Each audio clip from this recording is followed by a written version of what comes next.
Hi, my name is Samantha Donovan, and today I will be discussing minimum wage and why it needs to be raised. Minimum wage is currently $7.25 in America. That is not a livable wage for people. You cannot live comfortably, and you really can't live at all. Poverty rates are extremely high because businesses are not paying their employees enough.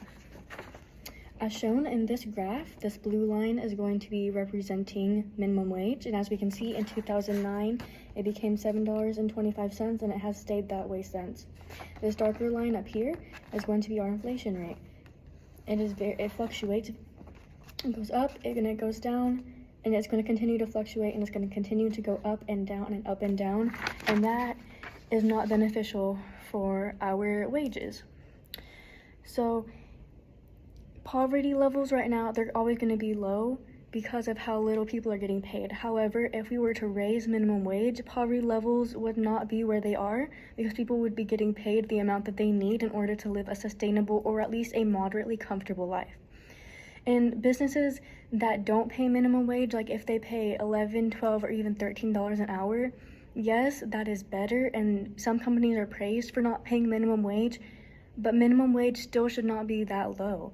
Counting inflation rates and just our economy and how in debt our country is and how expensive everything is in order to make up for that debt, it's not livable. People cannot live on that little amount of money that they are making. There are disagreements when it comes to minimum wage, such as poverty rates are going to continue to fluctuate because of the difference in money that people are now earning. Employees may even be laid off due to the fact that these businesses and these companies, these employers, they don't have the money to pay their employees the raised amount.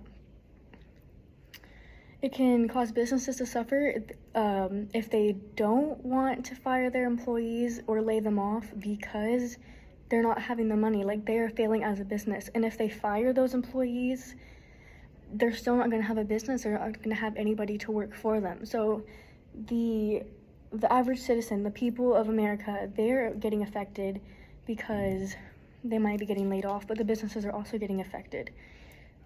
But if we're looking at the overall picture, if the wages don't go up at all, everything is still going to stay down low. Everything, like, our wages is still going to be decreasing, or not our wages, but like if it basically is saying our wages are decreasing, because if inflation is increasing, that automatically correlates to having our wages technically decreasing. It's staying at the same, but it's not getting higher. We are still making very minimal amounts of money, which is not good for our economy. Our GDP is going to end up declining because consumer spending, you can't spend money that you don't have. Overall, minimum wage needs to be raised. The people of America need to be able to actually pay to live. I know people that make 3 times the amount of minimum wage, that's about $22-ish an hour, and that's salaried. They don't get overtime, they don't get anything like that. They still struggle to live. It is very difficult to live in America, especially right now in Central Texas and where all of these big cities are. It's very hard to live.